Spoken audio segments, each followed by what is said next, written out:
இப்போ 2 கட்சின காரணம்.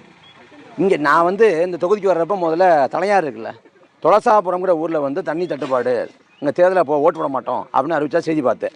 நான் நினச்சேன் துளசாபுரம் தண்ணி தட்டுப்பாடு இருக்குது அப்படின்னு நினச்சிட்டு துளசாபுரத்தை போய் பார்க்குறோம்.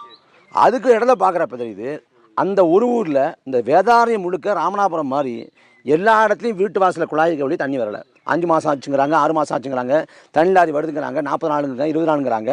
இப்போ தேர்தலுக்குன்னு 5-6 நாள் இருக்குது, 10 நாளுக்குள்ளே இருக்குது. இந்த 10 நாள் வரைக்கும் தண்ணி வரும், ஓரளவு லாரியில் வரும். அதுக்கும் பிறகு சுத்தமாக நின்றோம், அதுக்கு சுத்தமாக நின்றோம் 10 நாளைக்கு. இப்போ என்ன காரணம்னா யார் பிரச்சனை கொடுக்குறாங்களோ அவங்களுக்கே ஓட்டு போடுறோம். யார் இங்கே ஓஎஸ் மணியை வந்து இப்போ 3 நாளைக்கு முன்னாடி ஒரு வீடியோவில் பேசுகிறாரு, என்ன தண்ணி பிரச்சனை, தண்ணி தீர்க்க மாட்டீங்களா அப்படின்னு பேசுகிறாரு. தேர்தலுக்கு 10 நாளைக்கு முன்னாடி பேசுகிறார். 10 வருஷம் என்ன பண்ணார்? பேசிக்கிட்டே இருக்கம்மா, திரும்ப சொல்லிட்டு இருக்கம்மா. எல்லா ஊர்லேயும் திரும்ப தண்ணி பிரச்சனை பேசிட்டே இருக்கும்.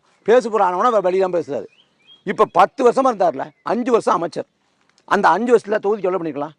அமைச்சர் ஆகல, எனக்கு தெரியாது.